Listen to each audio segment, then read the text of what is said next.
Bonjour à toutes et tous et bienvenue pour ce webinaire dans le cadre de la conférence régionale du sport avec la nouvelle gouvernance, présentation de déploiement de la nouvelle gouvernance du sport en Bretagne, ainsi que des points d'actualité concernant la réinstallation de la conférence régionale en région Bretagne.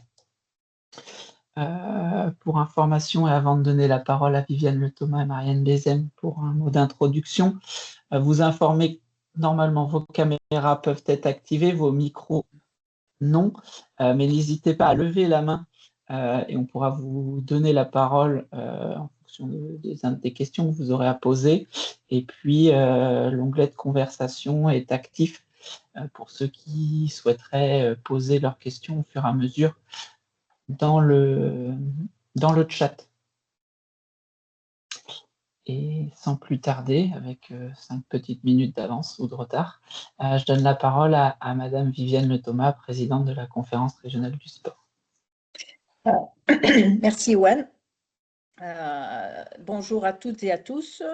Avant de commencer, je voudrais préciser que vous êtes en présence donc, de Yoann Dupré, qui est coordonnateur de la conférence, Yannick Morin, qui est président de la conférence des financeurs, et Marianne Bessem, qui est la déléguée régionale académique et jeunesse et sport et engagement.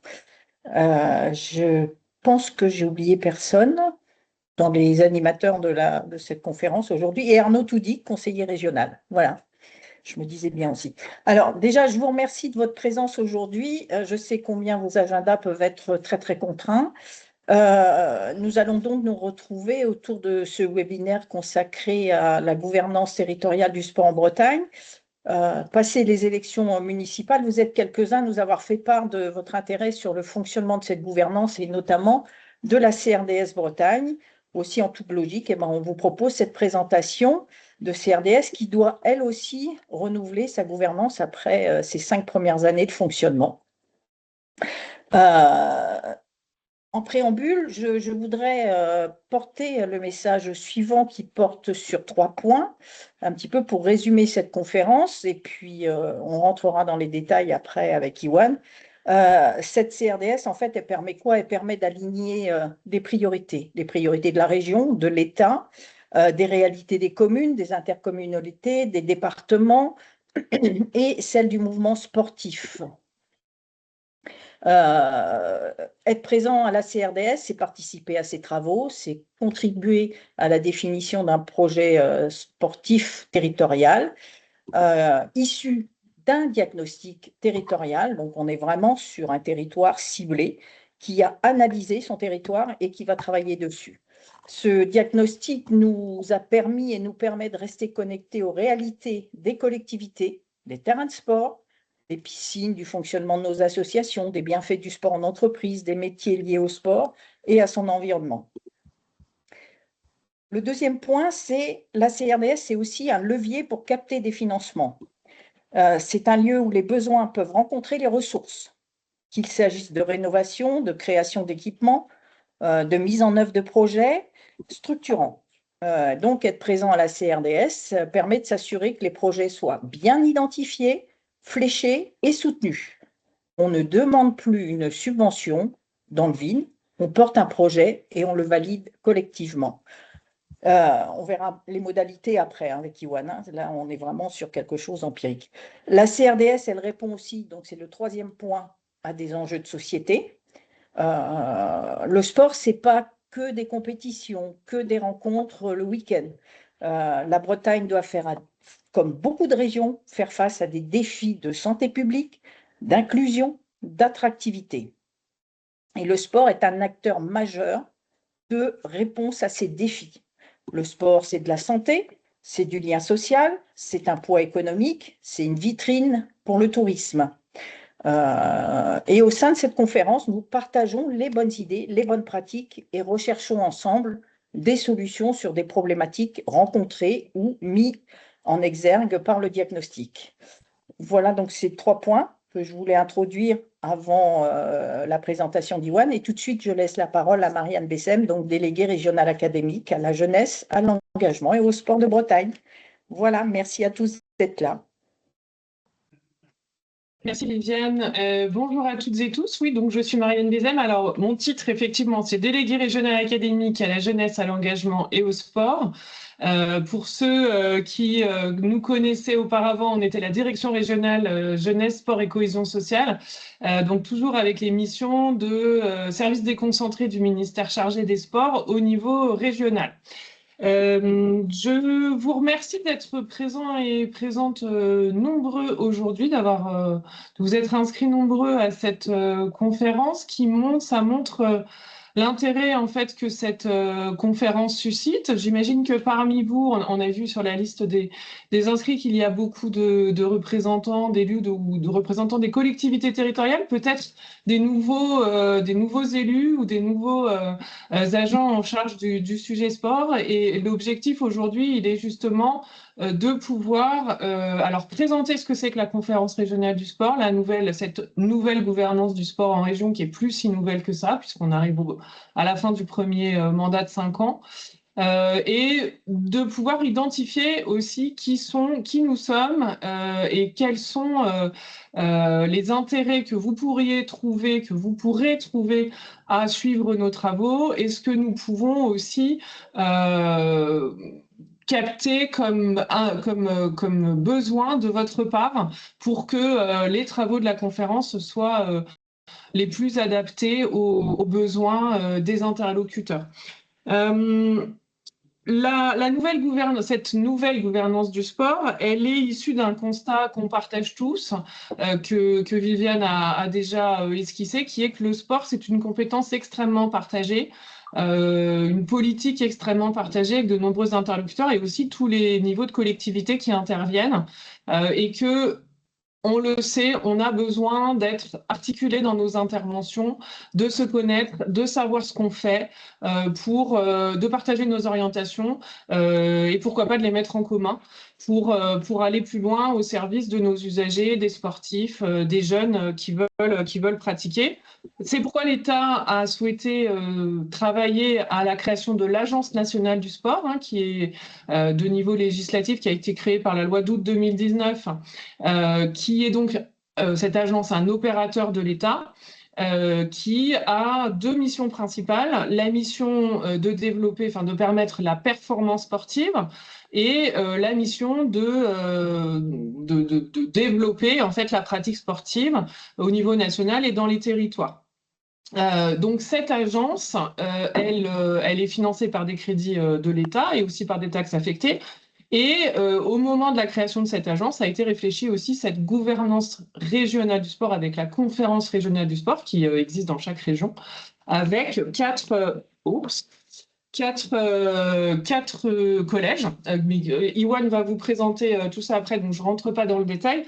Mais l'idée, c'est vraiment d'avoir autour de la table toutes les parties prenantes et de pouvoir échanger, se concerter. Alors, très concrètement, cette Agence nationale du sport aujourd'hui pour nous, moi j'en suis déléguée territoriale adjointe, c'est le préfet de région qui en est délégué territorial, actuellement Monsieur Robin, et cette agence notamment, dans le cadre de la conférence des financeurs, elle a pu présenter un certain nombre de financements, notamment d'équipements sportifs, et on faisait le compte tout à l'heure, entre 2023 et 2025, c'est pas loin d'11,5 millions d'euros de crédits de l'Agence nationale du sport qui ont été présentés dans le cadre de la conférence régionale et de la conférence des financeurs pour permettre l'articulation en fait entre les différents financements apportés. Voilà, donc je serai pas plus longue. En tout cas, on est à votre écoute et à votre disposition, je pense, parler au nom du collectif du bureau de la conférence régionale à ce titre. L'idée est de pouvoir avoir un temps de parole, un temps d'échange à la fin, après la présentation qu'Iwan va nous montrer, et puis évidemment de pouvoir continuer à échanger dans le cadre des travaux de cette conférence dont on renouvelle les membres à partir du mois de juillet. Voilà, merci beaucoup. Beaucoup. Et puis, je vais reprendre la main pour vous faire une petite présentation du déploiement de la gouvernance du sport en Bretagne.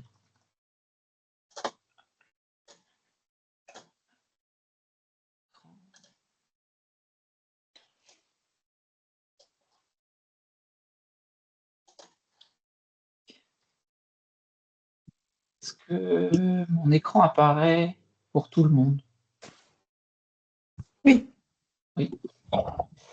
Donc, deux termes forts dans le cadre de la gouvernance du sport et du déploiement de cette nouvelle gouvernance dans la région bretonne, c'est d'abord ce qu'est la gouvernance, donc la manière de concevoir et d'exercer l'autorité sur une organisation ou un système d'organisation. Et l'enjeu de réinterroger périodiquement cette gouvernance, c'est de s'assurer d'une bonne efficacité, d'une bonne efficience, mais aussi d'un caractère de transparence, de participation et de partage des responsabilités entre les parties prenantes. Et on va le voir juste après, dans le cadre du sport et du développement du sport à l'échelon national et territorial, les acteurs se sont multipliés au fur et à mesure du temps, du fait d'un développement massif de l'activité physique et sportive sur nos territoires. D'autre part, on parle de gouvernance et de sport, et dans le cadre des travaux de la conférence régionale du sport, en termes de définition de la question du sport, ont été repris la définition donnée par la Charte européenne du sport du Conseil de l'Europe, qui vise à englober un maximum les activités physiques, organisées ou non, d'amélioration de la condition physique et psychique, de compétition et non compétitive, et notamment sur la question aussi des relations sociales et de l'impact social. Alors, cette gouvernance, pour vous donner quelques repères, elle a évolué d'une part par le fait que depuis de nombreuses années, la pratique sportive, donc là on parle de la pratique sportive licenciée, mais globalement la pratique sportive, encadrée ou non, s'est développée. Donc on est à près de un peu plus de 17 millions de licenciés dans les fédérations aujourd'hui. Vous voyez qu'en sortie de la Deuxième Guerre mondiale, on était relativement bas. Et avec cette augmentation du nombre de pratiques sportives, les acteurs, les parties prenantes se sont développés avec une diversification des pratiques. Donc un vecteur de diversification des pratiques qui s'est passé quelque part dans de la verticalité entre du récréatif et de la performance, donc plutôt sur un volet fédéral compétitif, mais aussi le développement d'activités connexes en lien avec cette diversité, la question du sociosport, et on va y revenir sur la question de l'intérêt général de l'outil sport au service de la société, et également sur un volet plus de consommation, sur l'intérêt particulier avec le développement d'un champ marchand relativement large sur la question de la diversification des pratiques. L'idée, ce n'est pas de les opposer, mais de voir que les finalités de chacun dans la pratique et de chaque structure s'est développée et a permis l'émergence d'un certain nombre d'acteurs en lien avec la compétence du sport. Donc, si on parlait d'un modèle binaire avant 1958 et avant 1960 sur une relation État-mouvement sportif, on voit bien qu'avec le développement de la pratique, la diversification, l'utilisation des APS ou du sport comme outil de l'intérêt général, sont venus se greffer progressivement les collectivités territoriales, au-delà de la question des équipements, mais sur les compétences territoriales, et puis en se structurant, le sport s'est structuré autour d'une filière, d'un champ professionnel, d'une branche professionnelle avec la création de la Convention collective nationale du sport, d'une branche en lien avec le sport. Et puis, en 2017, la désignation de Paris et de la France pour accueillir les Jeux de Paris 2024 ont créé les conditions de réinterroger cette gouvernance au regard du développement aussi des acteurs économiques. Donc, dans la progressivité, il y a des dispositifs et des modèles de gouvernance que vous avez qui ont qui ont été mis en place au fur et à mesure en lien avec cette évolution. Et puis, on arrive sur une nouvelle gouvernance, comme l'a évoqué Madame Bézem tout à l'heure, à partir de 2019, la mise en place de l'Agence nationale du sport, donc un groupement d'intérêt public opérateur du ministère des Sports et qui regroupe de ce fait les membres sous 4 collèges. Donc l'État, par l'intermédiaire d'un ensemble d'acteurs de l'État, ce n'est pas simplement le ministère des Sports, c'est aussi le ministère de la Santé, les ministères de l'Éducation nationale qui viennent échanger sur ces sujets-là, les représentants des collectivités territoriales et de leurs groupements. Donc à l'échelon national, c'est l'Association des régions de France, des départements de France, des AMF, l'ANDES, qui siègent au GIP. Le mouvement sportif par l'intermédiaire du CNOSF et du CPSF, et puis le monde économique, qui est le nouvel entrant finalement dans ce modèle de gouvernance, avec les représentants des employeurs au travers du Cosmos, mais aussi des syndicats d'employeurs plus généralistes comme le MEDEF, la CPME, l'UDP, et puis les syndicats de salariés représentants de la branche, et puis en dernier point, les acteurs économiques, l'Union Sport et Cycle, les chambres consulaires qui importent leurs membres pour ouvrir la discussion. C'est une forme qui est propre au GIP de l'Agence nationale du sport, et dans le cadre du déploiement sur le territoire des conférences régionales du sport, l'idée a été de reprendre cette configuration et de l'adapter à la réalité des territoires. Ça a été rappelé tout à l'heure, mais l'Agence nationale du sport a une double mission sur le développement des pratiques sportives notamment, avec l'accompagnement de ce que chacun connaît sur les équipements sportifs, sur l'accompagnement à l'emploi notamment, et les PSF, et puis le développement du haut niveau et de la haute performance sportive, donc un volet qui a été nettement appuyé en lien avec l'accueil des Jeux de Paris 2024, de façon à conforter cette politique de haut niveau sur l'ensemble du territoire. Donc était prévu dès l'origine de la constitution du groupement d'intérêt public de l'Agence nationale du sport des conférences régionales du sport, donc une déclinaison territoriale. Donc c'est un décret qui date de 2020, et la mise en place en Bretagne et l'installation de la conférence régionale du sport a eu lieu le 21 avril 2021.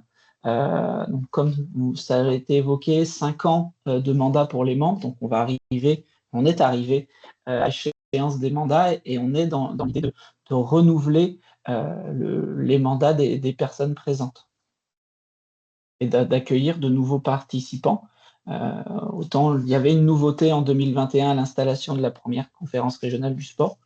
Vous le verrez, il y a eu des travaux menés tout au long de ces 5 ans, et maintenant on a du recul pour pouvoir promouvoir ce modèle de gouvernance. Ensuite, je vous ai mis une petite vidéo. J'espère que le son va pouvoir fonctionner.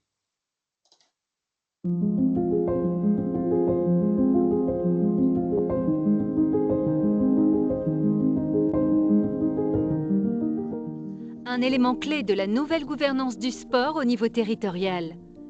Si l'agence définit les stratégies pour le développement des pratiques et la haute performance au niveau national, les conférences régionales du sport déploient ces stratégies au niveau régional en fonction des besoins locaux. Puis les conférences des financeurs du sport émettent un avis de validité et identifient les ressources et financements pour mener à bien ces projets locaux. En bref, c'est plus d'autonomie, plus de responsabilité et plus d'efficacité des politiques sportives au niveau des territoires. Et concrètement, comment ça fonctionne? Sous l'impulsion de l'Agence nationale du sport et en collaboration avec les délégués territoriaux, qui sont les préfets de région, les conférences régionales du sport sont lancées dans chaque région de l'Hexagone, c'est-à-dire en métropole et dans les territoires d'outre-mer. Comme à l'Agence nationale du sport, les conférences régionales du sport sont constituées d'acteurs de l'État, les collectivités territoriales, le mouvement sportif et le monde économique. Les conférences régionales du sport auront pour objectif d'aboutir sur un projet sportif territorial en adéquation avec les spécificités du territoire. Le PST est le document stratégique de référence pour les acteurs du sport sur le territoire. Il a une durée maximale de 5 ans. Il comprend un bilan de l'offre sportive existante, un programme à suivre pour atteindre les objectifs fixés, les modalités de l'évaluation de performance du programme. Et ce PST pourra intervenir sur de nombreux aspects des politiques sportives, comme le sport pour tous, la lutte contre la discrimination, le sport de haut niveau, le bénévolat sportif, le sport professionnel, le handicap sportif, la réduction des inégalités d'accès et les équipements sportifs. Prenons exemple sur la construction d'une nouvelle infrastructure comme une piscine municipale. La validation des PST donne lieu à la mise en place des conférences des financeurs du sport qui déterminent les actions et les moyens à mettre en œuvre dans la limite des budgets annuellement alloués. Concrètement, elles définissent des seuils de financement des projets d'investissement et de fonctionnement, donnent un avis sur la conformité des projets au regard du projet sportif territorial, identifient les ressources humaines et les moyens matériels qui pourraient être mobilisables pour chaque projet. De quoi ravir les amateurs de natation, prévenir et lutter contre les noyades. Pour suivre toute l'actualité de l'Agence nationale du sport, rendez-vous sur nos réseaux. Une petite vidéo pour vous présenter rapidement les enjeux autour des conférences régionales du sport et concernant les modalités et la constitution de cette conférence à l'échelon de la région Bretagne. Donc on retrouve les 4 mêmes collèges que le GIP de l'Agence nationale du sport, avec pour les représentants de l'État, les représentants des différentes directions, donc la direction régionale jeunesse, engagement et sport, le rectorat, la préfecture, l'ARS, la directe, les établissements d'enseignement supérieur. Pour les collectivités territoriales, l'idée, lors de la stratégie qui a été mise en place, c'est de pouvoir reconnaître l'ensemble des champs, la compétence étant partagée sur l'ensemble des échelons de collectivités territoriales. Donc, il y a des représentants de la région, des départements, pour chaque département, des représentants des EPCI et des communes, et un représentant pour les métropoles qui ont une compétence sport. Donc, les représentants pour le bloc communal, EPCI et communes, sont désignés par l'Association des maires de France et notamment par les associations départementales qui sont vos interlocuteurs sur la conférence. Pour le mouvement sportif, en tant que tel de réseau, c'est le CROSS, Comité régional olympique et sportif, qui est chargé de la désignation des représentants du mouvement sportif avec le CPSF, en lien avec le CPSF, donc le Comité paralympique et sportif français, ainsi que le sport professionnel et les athlètes de haut niveau. Et puis, en déclinaison, sur le collège du monde économique, sur le même principe, des représentants des antennes régionales, du MEDEF, de l'UDP, de la CPME, des représentants des syndicats, des chambres consulaires et du Cosmos. La petite spécificité du sport en Bretagne, c'est qu'on a un établissement un GIP Sport Bretagne qui est aussi associé aux travaux dans le cadre à la fois de sa mission en lien avec le haut niveau, mais aussi au développement et à la formation des éducateurs sportifs. Donc les missions, comme ça vous a été rappelé dans la vidéo, les missions qui sont confiées à la conférence régionale du sport, ça a été de dresser dans un premier temps un diagnostic territorial de façon à avoir une vision le plus exhaustive possible de l'offre sportive ou de la réalité du sport et de l'activité physique et sportive sur le territoire breton, puis une forme de planification au travers d'un projet sportif territorial, et puis les conditions de l'évaluation. Donc depuis 2021 et l'installation, la première mission, du coup, ça a été de mener la mission de diagnostic territorial qui s'est finalisée en mai 2022, qui a pris un peu plus d'1 an pour être mise en place, avec un déploiement progressif. Et je crois qu'en Bretagne, comme dans d'autres territoires, mais ça a été un marqueur fort du travail breton, c'est de pouvoir associer un maximum d'acteurs, à la fois sur des entrées thématiques, comme elles vous ont été présentées, mais aussi sur des entrées territoriales en fonction des spécificités des différents territoires bretons, départements, EPCI, sachant que l'EPCI a été l'échelon territorial de référence de façon à pouvoir comparer les territoires dans le cadre du diagnostic territorial. Donc différents groupes de travail, de concertation qui ont amené à définir un certain nombre de déterminants du sport en Bretagne. Je ne vais pas tous les citer là, mais certains sont vraiment une réalité sur l'engagement associatif, sur le taux de licenciation. On même à rappeler que la Bretagne, par son taux de licenciation, est la première région sportive de France. Des enjeux autour du tourisme et des sports de nature, et notamment la filière nautique, et également autour des équipements sportifs, avec le constat que la Bretagne est plutôt bien dotée en termes d'équipements sportifs, mais elle a un parc d'équipements sportifs qui est très vieillissant. Donc, tous ces éléments voilà, ont permis d'essayer au-delà des critères nationaux de carence ou de priorisation des territoires. Dans le cadre du diagnostic, on a pu être un peu plus fin, notamment sur les implantations et les taux de licenciation selon les territoires, de voir quel territoire était plutôt actif sur la question du sport. Ça nous a aussi permis d'identifier quelles fédérations sportives en Bretagne étaient les plus dynamiques, ou en tout cas les plus représentées.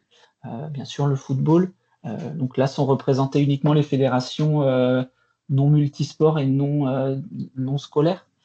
Donc avec des spécificités de la voile sur notre territoire et des fédérations qu'on voit de plus en plus implantées sur le territoire, sur les territoires bretons.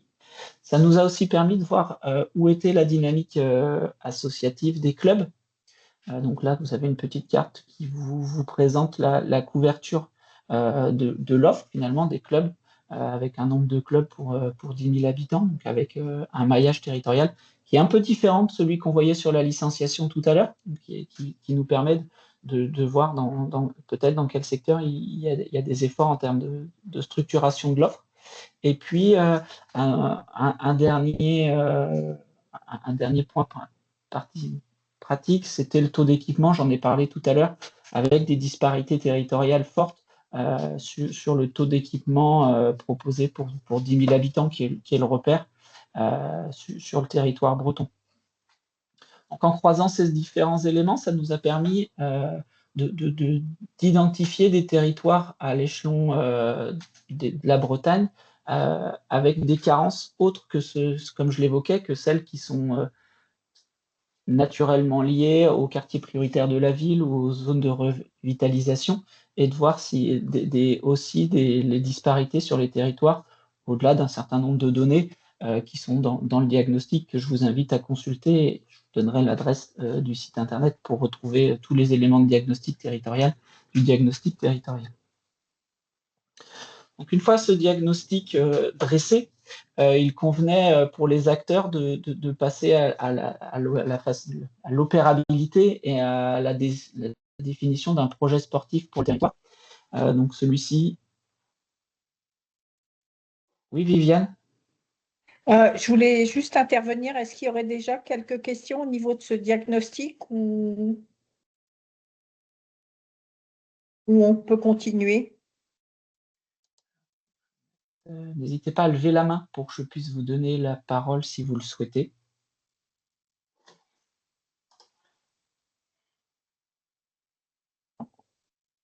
Vous pourrez toujours, si ça vous vient, les reposer après, il n'y a pas de souci.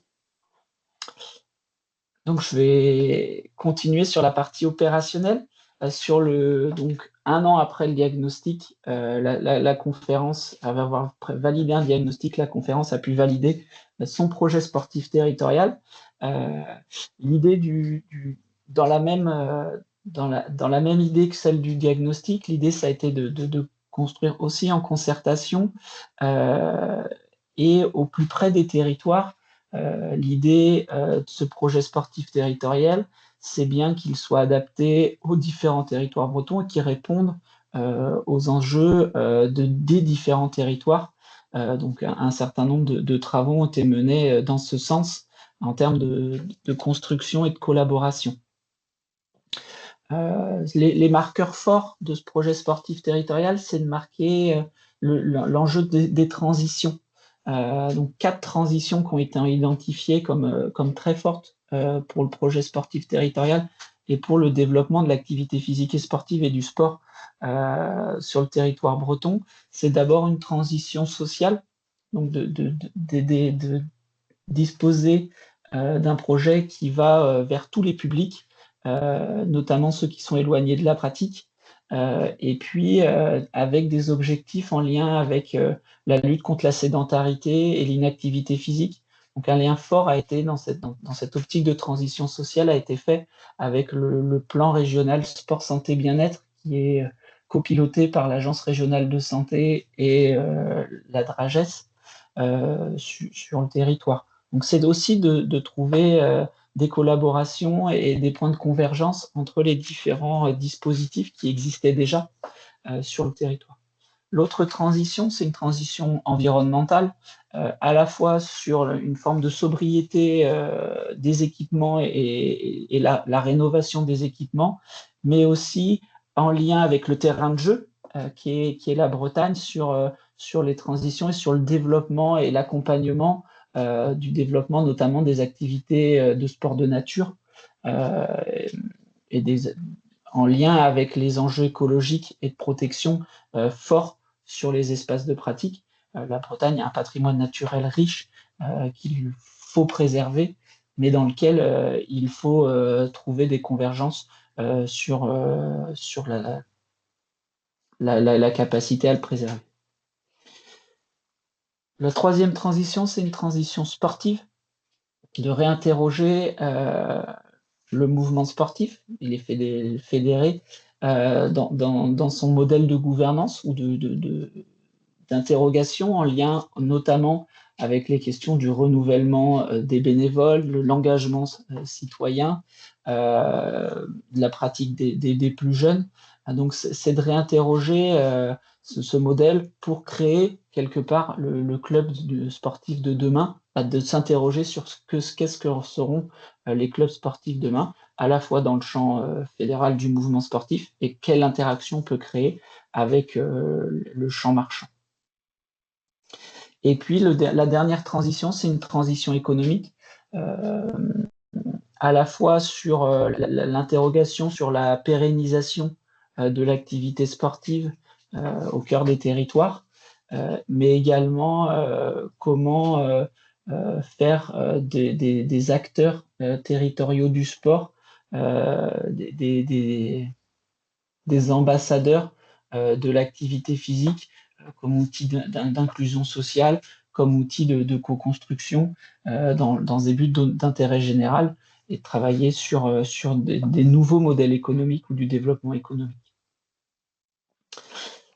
Ces différentes transitions elles se sont traduites par 17 engagements que les acteurs du sport breton ont voulu prendre, donc l'ensemble des représentants des différentes structures au sein des collèges, donc qui sont identifiés selon 3 axes.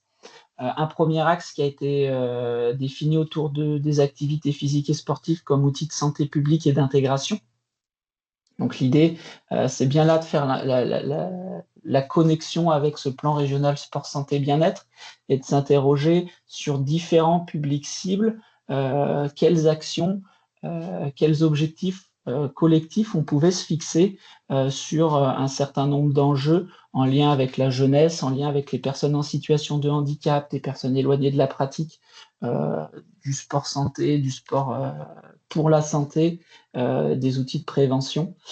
Donc c'est voilà, un ensemble d'engagements qui ont été pris sur cette thématique. Une deuxième thématique qui est le soutien à l'évolution du modèle sportif.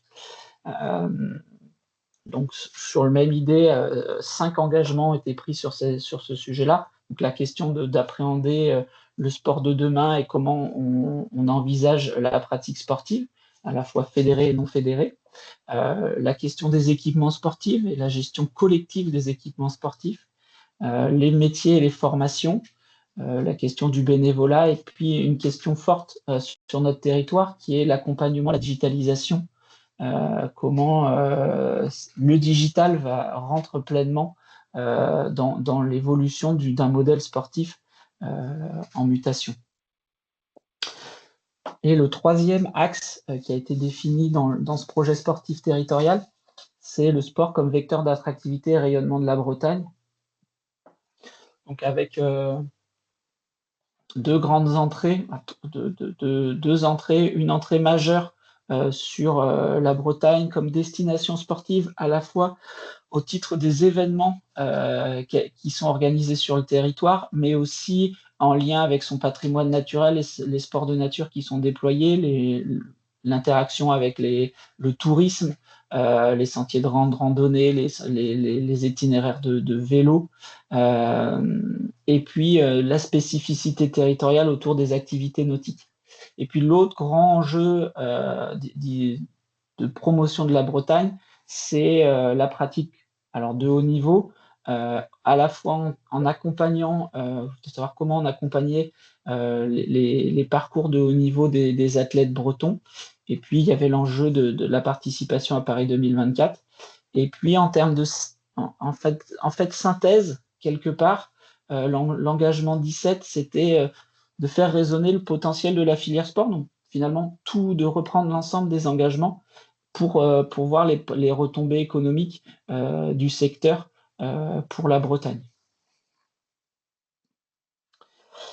Pour chaque engagement dans le projet sportif territorial et pour vous accompagner, parce que l'idée, c'est pas d'avoir un beau document qui reste coincé dans un placard, dans un tiroir, chaque engagement a été formulé sous forme de fiche qui permet à chacun de reprendre quelques éléments de contexte en lien avec la thématique abordée sur des données statistiques issues du diagnostic, mais c'est aussi d'identifier les objectifs qui ont été partagés, le type d'actions qui peuvent être engagées, et des fois, sur certaines fiches, vous trouverez des dispositifs nationaux ou bretons, surtout bretons, pour vous aider à vous accompagner pour nous aider, pour aider le collectif à remplir ses objectifs, avec un ensemble de partenaires potentiels qui ont été identifiés, des critères de réussite. On parlait d'évaluation dans un premier temps. Voilà, donc pour chaque engagement qui sont présentés dans le projet sportif territorial, vous avez une fiche action qui vous permet de reprendre un certain nombre d'éléments et de pouvoir vous accompagner sur la mise en place d'actions.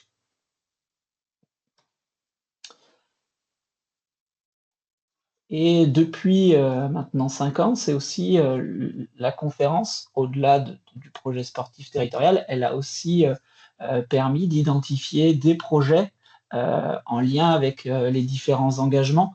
Je vous ai mis la présentation de quelques-uns de ces projets.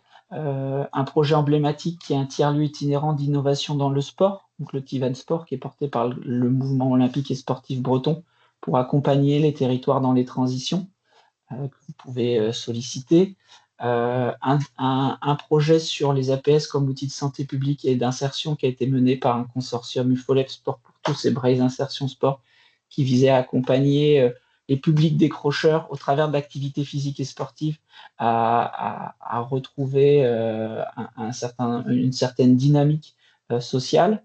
Un projet autour du sport en milieu professionnel qui s'appelle Breton Move pour accompagner les entreprises et les collectivités à développer des programmes d'activité physique au sein de leur structure.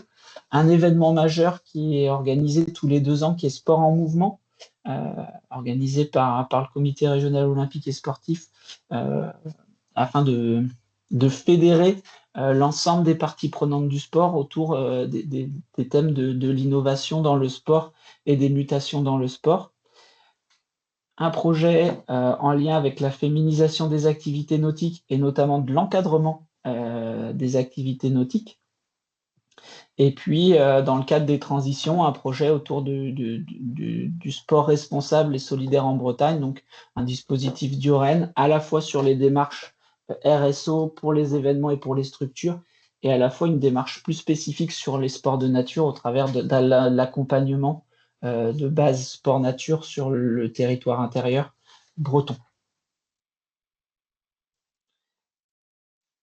Le financement des projets, ça a été évoqué dans la petite vidéo, une conférence des financeurs qui formule des avis sur les crédits de l'Agence nationale du sport, à la fois les crédits PST, donc liés plutôt à la question des emplois, et équipements sur les questions notamment des dispositifs 2024 et 2025 autour des équipements du programme 5000 équipements génération 2024. Donc, c'est organiser la concertation de l'ensemble des acteurs de façon à construire un avis formel sur une programmation de financement au regard des besoins des territoires, avec une double lecture à la fois sportive, fédérale pour certains enjeux, mais et aussi en lien avec les besoins du territoire au travers de la lecture du projet sportif territorial. Il me reste quelques minutes pour vous présenter comment le vivre au quotidien. Parce que voilà, un certain nombre d'informations sont passées. Donc comment la conférence vit au quotidien et comment finalement on anime ce réseau de parties prenantes sur les territoires bretons, sur le territoire breton.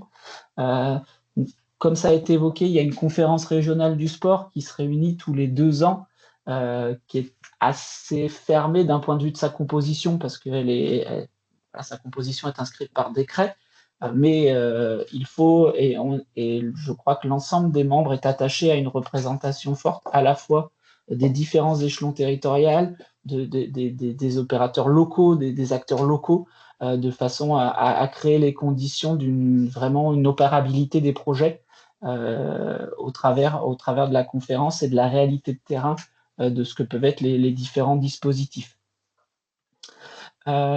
Donc, du projet sportif sont nées aussi des commissions thématiques permanentes, donc 3 commissions pour 3 axes de développement.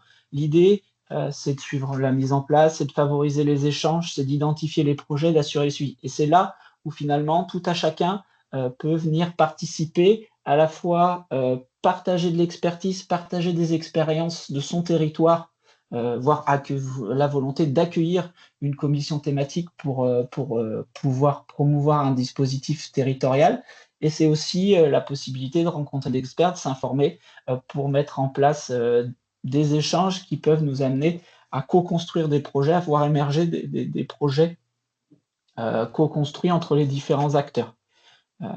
Donc, sur la commission thématique permanente numéro 1, je ne vais pas reprendre les éléments sur les engagements que je vous ai présentés tout à l'heure.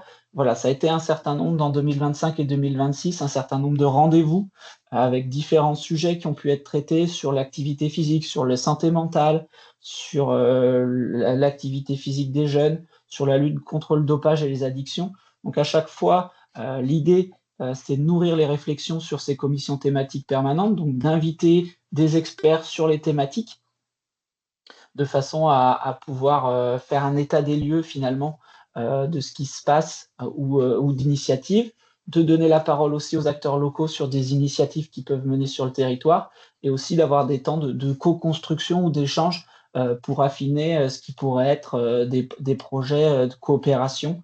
Alors l'idée, c'est pas forcément d'avoir des projets de coopération à l'échelon de l'ensemble du territoire breton, ça peut être aussi de voir émerger des projets locaux qui répondent à une problématique du projet sportif territorial, et de se dire que potentiellement, si le projet fonctionne, il peut essaimer sur d'autres territoires bretons. Donc, et une des concrétisations de ce projet, ça a été une journée de recherche en sport santé où on a pu partager avec les universités et le mouvement sportif et les collectivités, voilà, un certain nombre de travaux. Sur la commission thématique permanente numéro 2, même modèle d'action, toujours 3 réunions par an, donc avec voilà, différents sujets en lien avec les engagements du projet sportif territorial, On a un gros volet en ce moment sur la formation, la valorisation des compétences et la reconnaissance des compétences, ce qui nous a amené des intervenants en lien avec ces problématiques, cette thématique-là. Et un premier travail qui a été mené en 2025 sur l'identification de chiffres clés de la filière sport en Bretagne. Donc un travail qui a été mené par le GREF en partenariat avec un grand nombre d'acteurs du territoire, de façon à pouvoir avoir des premiers éléments clés d'identification sur la question de l'emploi, de la formation dans le champ du sport en Bretagne. Dernière commission thématique, avant de vous donner la parole, le sport comme vecteur d'attractivité et de rayonnement de la Bretagne, donc commission 3, même dispositif, les questions en lien avec les engagements, avec un volet assez fort sur la question des sports de nature, à la fois l'entrée manifestation sportive, mais aussi en lien avec l'activité nautique, les liens avec l'Agence bretonne de la biodiversité, des dispositifs d'accompagnement sur comment mieux travailler cette transition environnementale au regard d'un besoin de transition économique aussi, avec également un certain nombre d'intervenants variés, à la fois bretons et hors Bretagne, et puis des webinaires qui vous ont été proposés, là celui-ci en lien avec l'Agence bretonne de la biodiversité sur l'outil Suricat. Et le dernier outil d'animation sur le territoire, c'est des ateliers départementalisés ou thématiques à la demande, quelque part, pour créer une culture commune autour du projet sportif territorial, partager des événements. Donc ça a été un atelier en Ille-et-Vilaine sur la question des équipements sportifs, des groupes de travail sur l'observation du sport en Bretagne, et puis des interventions sur la gouvernance du sport, qui peuvent être solliciter à la fois directement la CRDS, mais aussi au travers des différents projets que je vous ai présentés. J'en ai fini. Je vous partagerai les éléments, mais vous avez un site internet où vous pouvez retrouver l'ensemble de la documentation, une page LinkedIn où on essaye de valoriser les expériences territoriales, et puis un contact si vous avez des questions à me poser que je pourrais y répondre ou transmettre aux personnes intéressées. Et j'ai vu qu'il y avait déjà une... Oui. Je vais juste rajouter au niveau de l'action de la CRDS, on a aussi eu une action, je parle de celle de Lannion par exemple, sur les métiers du sport, les métiers et les formations dans le sport. Hein, c'est pas quelque chose on ne l'a pas noté là, mais ça existe quand même, mais on a un observatoire qui est en train de se mettre en place sur ces métiers et les formations du sport en Bretagne. Voilà. La première question, comment les élus des communes et PCI ont-ils connaissance des commissions thématiques permanentes et comment peuvent-ils y participer sans être membres de la conférence régionale? Alors, pour prendre connaissance, on essaye progressivement d'élargir le réseau des acteurs autour des questions. Donc, c'est l'occasion des webinaires de pouvoir vous présenter, de pouvoir recueillir vos souhaits d'y participer. Je pense que à la suite du webinaire, je vous enverrai un petit questionnaire sur les sujets, sur les différentes commissions, et si vous voulez que je vous intègre aux listes de diffusion. On a essayé d'être assez large, on essaye aussi d'avoir les relais des associations départementales, des maires de France et des EPCI, des présidents d'EPCI. Ça ne marche pas toujours. Et puis, une des volontés fortes qui a été celle du bureau de la conférence, c'est d'aller sur les territoires. Donc, comme vous avez pu voir sur les différentes commissions, on va à la rencontre, on va sur les territoires pour valoriser vos expertises. Donc, si vous voulez accueillir ou participer, vous pouvez revenir vers nous et puis on essaye de diffuser largement. Vous imaginez qu'avec 9000 associations, 1500 communes, un certain nombre d'entreprises dans le champ du sport, on a du chemin à parcourir. Mais voilà, c'est d'identifier les acteurs. Donc, Laura Cantaloub, je ne manquerai pas de vous envoyer les informations concernant les différentes commissions thématiques permanentes. Et elles sont ouvertes à tous, les commissions thématiques permanentes. C'est justement l'intérêt qu'a souhaité le bureau, c'est de ne pas cantonner les commissions aux seuls membres de la conférence régionale, mais bien d'amener de l'expertise sur ces différents sujets et de pouvoir y participer. On peut aussi s'abonner, pour ceux et celles qui ont des pages LinkedIn, vous pouvez aussi vous abonner à la page de la CRDS Bretagne sur laquelle on communique régulièrement sur nos événements.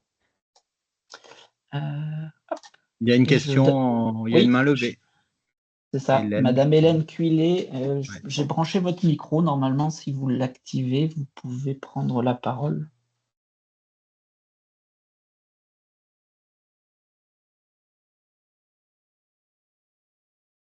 Non, Non. la main s'est levée, mais elle s'est refermée. Oui, ah non, ça revient. Elle va activer votre micro.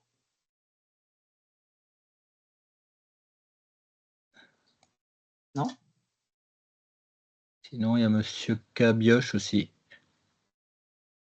Ah, pourtant. Madame Cuillet, vous pouvez tout à fait poser la question dans le chat si vous voulez aussi, hein, si on n'arrive pas à activer le micro. Normalement, j'ai autorisé les micros, mais je vais désigner comme présentateur. Et puis, normalement, les gens vont pouvoir prendre la parole. Ça a l'air de marcher, ça y est. Et voilà, Voilà. c'est bon. Super. Bonjour, Hélène Cuillet, donc je suis présidente de l'UCEP Bretagne. J'avais une question, je vous avais présenté une identification des territoires carencés et je m'interrogeais, alors j'ai bien suivi votre présentation du PST qui était très intéressante, je vous en remercie. Et donc, suite à cette identification, comment a répondu ce fameux PST du coup, suite à ce diagnostic que vous avez pu faire?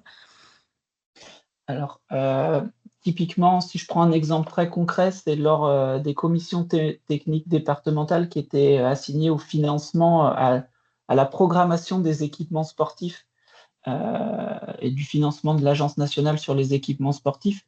On avait un des critères qui a été défini conjointement avec l'ensemble des membres, c'est d'avoir des points supplémentaires au regard du nombre de carences, par exemple, qui avaient été identifiées dans le diagnostic. Donc, on avait un guide propre au territoire breton pour analyser finalement les besoins du territoire.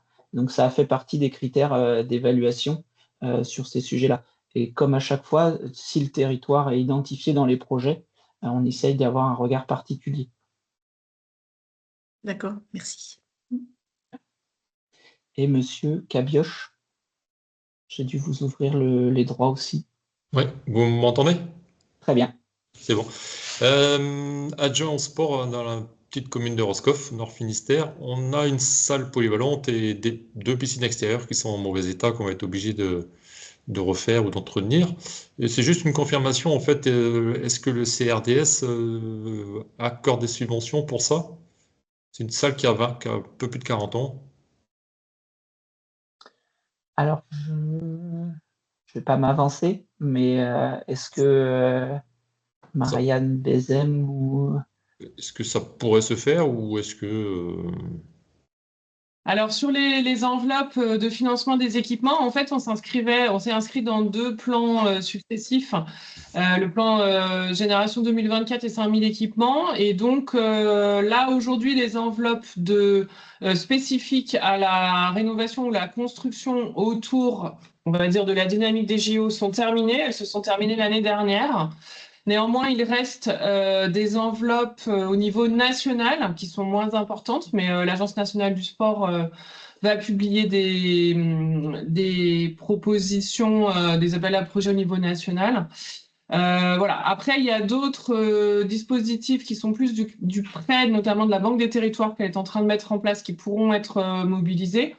Voilà, donc là, on va être plutôt sur des enveloppes qui désormais seront gérées au niveau national, et ce qu'on va continuer à examiner au niveau régional seront plutôt les crédits sur le développement des pratiques. Ok. Merci.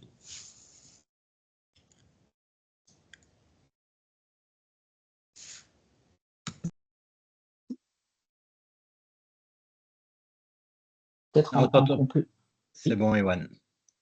Peut-être en complément pour Monsieur Cabioche, il y a l'enjeu de la conférence des financeurs était aussi de faire ensemblier et d'associer aussi les préfectures aux différentes discussions qui eux aussi ont parfois des moyens de financement différents de ceux directement alloués au sport. c'est aussi l'enjeu des conférences des financeurs d'associer les collectivités, départements, l'État, les départements, les EPCI, pour voir comment articuler finalement les modalités de financement au regard des besoins des territoires.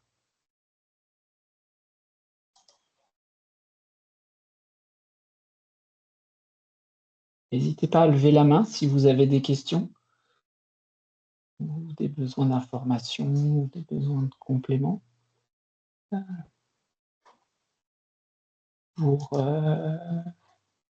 Pour rappel, dans le cadre du renouvellement de la conférence régionale du sport qui aura lieu le 30 juin, si vous souhaitez devenir membre de la conférence ou avoir plus d'informations, n'hésitez pas à venir à nous consulter pour avoir plus d'informations.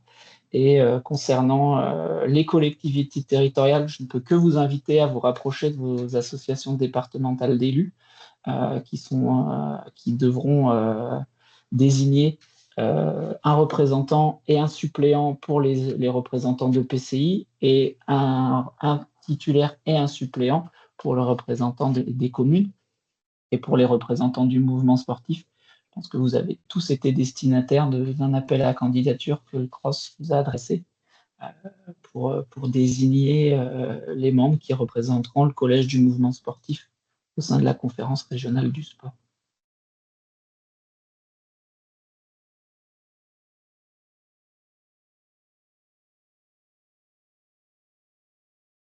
Il n'y a pas d'autre réaction.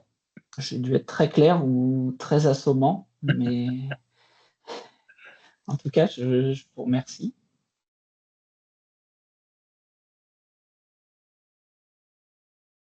Merci à toutes et tous. Il y a une question, je crois. Ah oui, il y a une main levée. Monsieur Fernandez. Je vais essayer d'activer le micro rapidement. Hop. Et normalement, vous pouvez prendre la parole. Et il était ouvert le micro, mais là, il ne l'est plus. Je pense que... N'hésitez pas à activer votre micro, Monsieur Fernandez, Madame. Voilà. C'est bon, vous m'entendez là, je pense. C'est bon. Oui. Petite question, parce qu'on parle beaucoup de sport, d'associations et tout ça. Comment vous imaginez les associations demain, en sachant qu'on est en perte de bénévoles, en perte de... les fédérations, etc., sont de plus en plus exigeantes au niveau des bénévoles, ce qui en fait fait que de moins en moins de personnes veulent s'engager. Comment vous imaginez ça demain, vous, à votre niveau? Tu veux que je réponde, Iwan? Oui, je pense que Arnaud, bonjour, Monsieur Fernandez. Alors, je ne sais pas, vous êtes d'une collectivité, d'une association, d'une... En fait, moi, je suis adjoint au maire sur une petite commune en plein centre-Bretagne, à côté de l'UDEAC. D'accord, ok, très bien. Donc, Arnaud Toudic, moi, je suis conseiller régional, donc délégué à la... Oups. Ah, pardon. À la vie associative. Pierre est par là aussi? Non. Non, il y a des micros qui sont branchés. Ah, pardon. Donc, voilà, donc délégué à la vie associative. Alors, comment on voit ça? Alors, déjà... malheureusement, moi je dis pas qu'on est en perte de bénévoles puisqu'on a retrouvé les bénévoles d'avant Covid. Toutes les statistiques nous le montrent. Beaucoup d'associations aujourd'hui ont des bénévoles. Celles qui ne l'ont pas, des fois, c'est que il faut aller les chercher, il faut aller les ouvrir, peut-être ouvrir différemment les associations. Aujourd'hui, on a des associations qui refusent même des bénévoles, je peux vous le dire. Ce dont la difficulté que l'on a, c'est comme vous le dites, peut-être des associations ou des bénévoles qui ont du mal à prendre des responsabilités dans les associations, et ça, on essaye de les accompagner avec des formations pour les bénévoles, notamment, parce qu'aujourd'hui, on demande évidemment aux bénévoles, comme vous dites, des compétences. On leur demande d'être bons à la fois sur les réseaux, bons dans le rendu administratif, etc. Donc ça, on peut accompagner les bénévoles. Il existe des formations, que ce soit avec nous, à la région Bretagne, ou à travers la formation des bénévoles, le FDVA. Donc, mais aujourd'hui, évidemment qu'il faut changer nos repères par rapport au bénévolat. L'engagement a un peu changé, évidemment. Il est peut-être plus ponctuel, mais il est toujours présent. Et on a toujours de la création d'associations, ça veut dire qu'on a une dynamique qui est très forte. Alors, je parle au niveau de la région Bretagne. Donc, je vous encourage, alors on n'a pas de solution miracle, hein, on sait que c'est pas simple. Je vous encourage à aller voir le sondage qu'on avait fait l'année dernière sur le site de la région Bretagne, Vie Associative, ou sur Recherche et Solidarité. Il y a vraiment une mine d'informations en fait sur les attentes aussi des bénévoles. Et aujourd'hui, beaucoup de formations ou de rencontres que j'ai pu avoir, des associations qui accompagnent aujourd'hui, c'est pas le tout de dire à un bénévole, venez dans l'association, j'ai besoin de quelqu'un le samedi, le mercredi. Aujourd'hui, il faut les accompagner pendant la saison. Régulièrement, aujourd'hui, il y a des associations qui ont des référents bénévoles. C'est-à-dire qu'on les accompagne. Aujourd'hui, c'est différent peut-être, mais voilà. Mais ça fonctionne. Il y a des choses qui fonctionnent quand même. Et il faut aussi penser à les valoriser. Donc voilà. Donc il n'y a pas de solution miracle, mais il en existe. Mais effectivement, ça peut aussi faire l'objet de groupes de travail auprès de la CRDS, hein, comment la promotion du bénévolat, comment devenir bénévole, comment accueillir des bénévoles, hein, ce que soulève Arnaud Toudic là tout de suite. Ça a été identifié clairement dans le diagnostic. Merci. Ça fait partie des enjeux de la CTP, puis je ne peux que vous inviter, donc vous recevrez sans doute prochainement l'invitation pour un webinaire porté par le CROSS dans le cadre du club sportif de demain, et qui va s'interroger sur justement les modalités d'organisation du club sportif de demain. Et pour compléter, hein, avec les différents ateliers de la CRDS, en fait, ils sont souvent inspirants, ces ateliers. Donc, c'est pas pour vous dire de venir participer un petit peu, mais souvent, on a des échanges qui sont vraiment inspirants. On a des témoignages qui sont faits, alors des fois au niveau breton, mais des fois plus loin. On a accueilli les Occitans, voilà. Donc, on s'inspire de ce qui se fait aussi ailleurs ou ce qui se fait en Bretagne. Et en général, et c'est ce que j'espère, c'est ce qu'on souhaite quand on organise ces temps qui sont des temps de rencontre, alors à la fois en visio, mais aussi en présentiel. On repart avec soit des bonnes idées, mais aussi des bons contacts, des adresses, des collègues peut-être comme vous qui sont élus dans une commune de la même taille que la vôtre et qui ont mis des choses en place. Donc voilà, donc ça c'est vraiment intéressant, la CRDS aussi pour ça.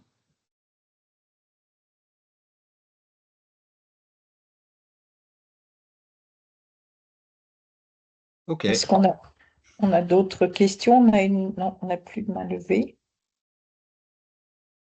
J'en vois pas.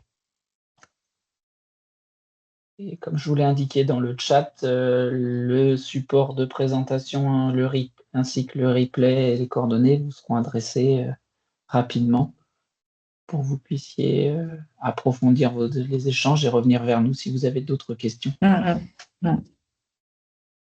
Et si vous avez, voilà, quand on vous adressera tous les replays, tout ça, vous aurez l'adresse mail d'Iwan.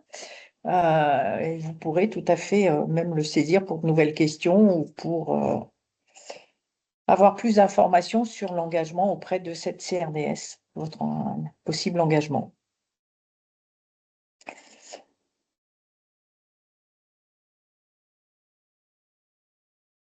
Merci beaucoup. Je vais peut-être porter un... Pardon. Marianne, tu veux encore intervenir avant la fin ou... Pas du tout. Je remercie les participants. Je te laisse la parole. D'accord. Ok, merci. Oui, effectivement, je tiens moi aussi à vous remercier pour vos questions et votre participation. C'est toujours intéressant de voir que cette CRDS suscite des questions et des questions intéressantes. Donc, j'espère qu'en fait, cet exposé aura su vous intéresser et surtout vous convaincre à rejoindre la CRDS, que ce soit au travers de cette gouvernance quand c'est possible, mais surtout de participer aux travaux, ces groupes de travail thématiques, etc. Parce que comme l'a dit à juste titre Iwan, il y a des fiches actions. Ces fiches actions permettent à la fois de prendre connaissance des dossiers en cours, des réflexions qu'il y a eu. Donc, pour l'accueil de nouvelles personnes, c'est intéressant. On n'est pas jeté comme ça dans le vide. On est accueilli, on peut continuer à travailler. Il y a une continuité dans l'accompagnement et les travaux de cette CRDS. On a la chance en Bretagne d'avoir une région qui respire le sport, comme l'a souligné Arnaud tout à l'heure en matière de bénévolat et en matière de sportifs. On a quand même eu 9 médailles aussi au JO. Cette CRDS a déjà permis d'installer des équipements, elle a déjà permis d'installer des projets et c'est cela qui est vraiment intéressant dans une conférence régionale des sports, sont des projets qui collent au plus près des besoins du territoire breton, au plus près de notre territoire, et comme l'a souligné Iwan, aussi de descendre finement dans les territoires et de travailler sur des micro-projets. Ça n'est pas non plus décliner un grand projet breton sur tout le territoire, c'est aussi identifier des zones, des idées, des projets qui pourront être exploités dans chacun des 4 départements ou un seul département ou une seule commune. Ça, c'est toujours, c'est vraiment, ça nous permet de la jouer très, très finement, en fait, sur le développement du sport sur notre territoire. Donc, ça nous permet de jouer collectif, on joue ensemble, on prend en compte les réels besoins de ces territoires et on décide pour le territoire. On ne vient pas calquer un projet national, hop, et dire, ben voilà, on le fait ici en Bretagne. Non, non, non, non. On est participant, on est acteur, on pèse dans la décision et on décline les projets. Donc, c'est un outil et c'était une vraie opportunité stratégique, cette CRDS. Et j'espère que je vous retrouverai et que nous vous retrouverons sur les différentes commissions et dans sa gouvernance. Voilà ce que je voulais un petit peu, comment je voulais conclure cette journée. Merci donc à tous d'être venus et puis à très bientôt, j'espère. Donc, Iwan vous enverra comment les liens et puis comment les différents documents dont vous avez eu connaissance aujourd'hui. Voilà, et je vous souhaite une bonne soirée. Merci, Canavo.